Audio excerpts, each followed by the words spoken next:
Hey, it's Jessi, and welcome to my channel, The Everyday Philosopher, where I talk about everyday things that occur to everyday people like you and me and make it a little bit philosophical. Today, I'm going to be talking about identity and whether or not we stay the same person our entire lives, or if we're constantly changing. So if you're interested in learning more, then stick around. Yeah!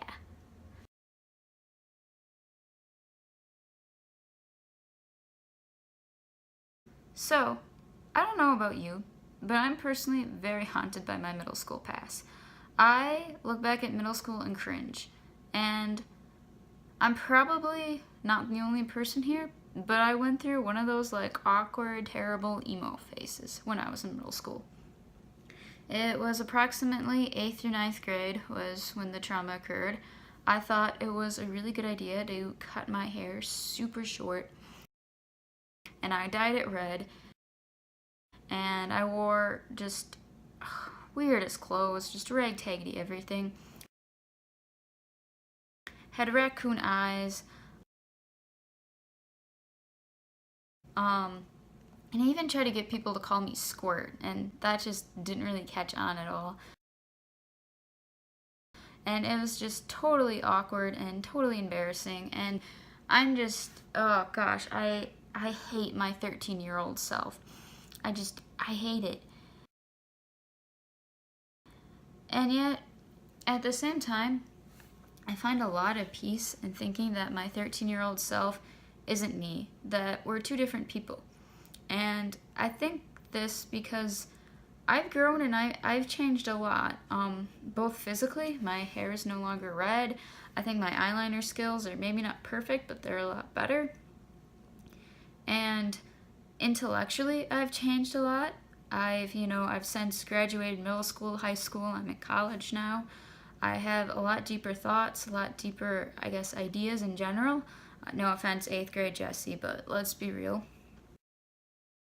I would say that all around, I have changed a lot through my entire life. And if I'm going to make the distinction between myself being 13 years old and that awkward emo phase I want nothing to do with, I'm going to have to make distinctions between other phases and other times in my life as well. Like, what about little 6-pound baby Jessi when she was first born? And what about 4-year-old Jessi who's going off to preschool the first time? And what about 16-year-old, ooh, I'm a cool high school kid Jessi? I think they are all different people as well. And we have all changed developmentally, and we've all grown, and just multiple ways we're just different people. And yet, I think there are also some very valid arguments to say that, no, we are the same person throughout our entire life. First of all, I didn't die during any of those times. The same little Jessi that was born, that one hot summer day in June is the same Jessi as I am today. I didn't die, I didn't resurrect from the dead anywhere in that time period. Another reason why I'm the same person, another argument for it, is that if you were to do a DNA test at any point in my life, that would all come back as matching as the same person I am. My DNA has not changed really at all since. A third reason, although this is a different sort of argument, is that I've kept my same name. Sure, I've tried different nicknames and like that, but my name is still Jessi. It doesn't matter whether I was a preschooler or if I'm a college student now. I still go by the name Jessi. So even kind of on a simple personal level and like that, I still identify as the same person throughout. And kind of another argument against this whole changing person sort of thing is that if we were to say that, I've changed persons, I'm not the same person that I used to be, then what about our legal system? I would argue to say that our legal system would just fall to crap if we went with that. I mean, I could say, oh, I'm Jessi, and the Jessi yesterday committed this murder, and it was a terrible, horrible crime, but I'm a different person now. You shouldn't prosecute me. I shouldn't go to jail. I mean, why should I pay the crimes for someone that I am not? Now, I know that's maybe being a bit extreme here in this situation. It's philosophy. It's always a little bit extreme, a little just kind of weird and like that. But I think there's something valid there to say that if we start saying, I'm no longer the same person that I used to be, then you're just kind of question, I don't know, there's just kind of like a rift in a lot of other stuff as well. Am I making sense at all? I don't know. I hope I am. I hope I'm making sense to someone out there. If you start saying you're no longer the same person that you used to be, then I think questions such as who you are start to rise, and when does the change occur? But if I'm going to be at least partway fair here, I'm going to have to try to represent the other side by saying, yes, we do change. So here are some of my arguments that I kind of wrote down for that. Is one, my body changed. It did. It grew up. It went through puberty. It changed. And our bodies are continuously always changing. That, like I said earlier, my mindset and my abilities have changed. You know, there's a reason why when a 6-year-old commits a heinous crime, the 6-year-old gets a different punishment than when a 56-year-old commits the same crime.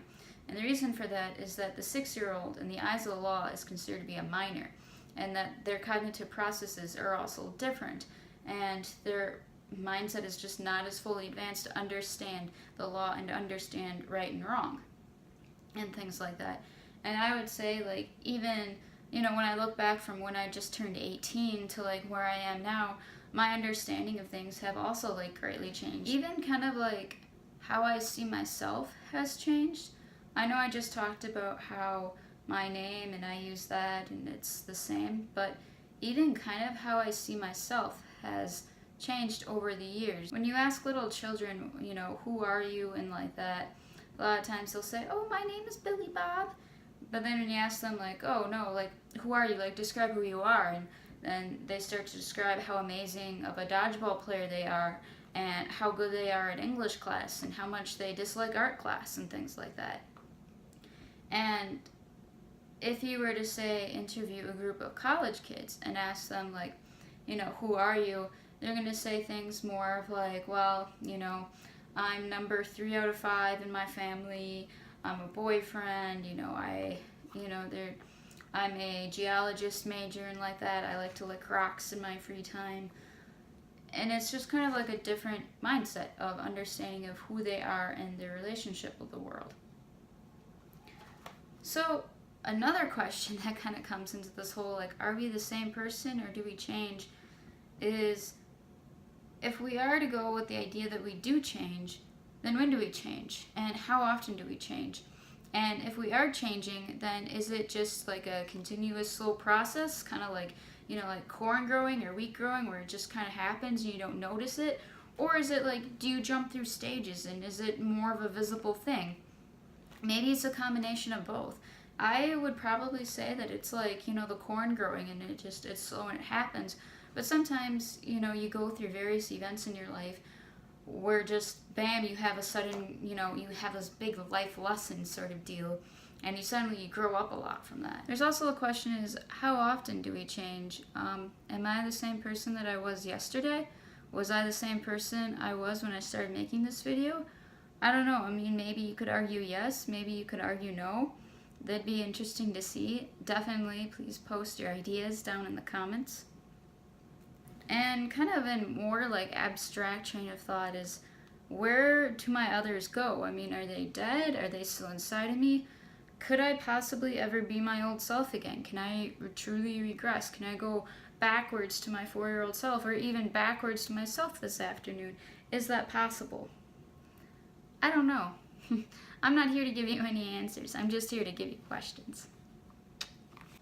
Okay, enough of me babbling. It's time to get really philosophical and talk about some things. I'm going to introduce to you a game changer in this conversation, and I'm going to talk about essence. Now, essence is this big fancy E word that is thrown around in philosophy all the time. That's like the biggest range is talk about essence, essence, essence.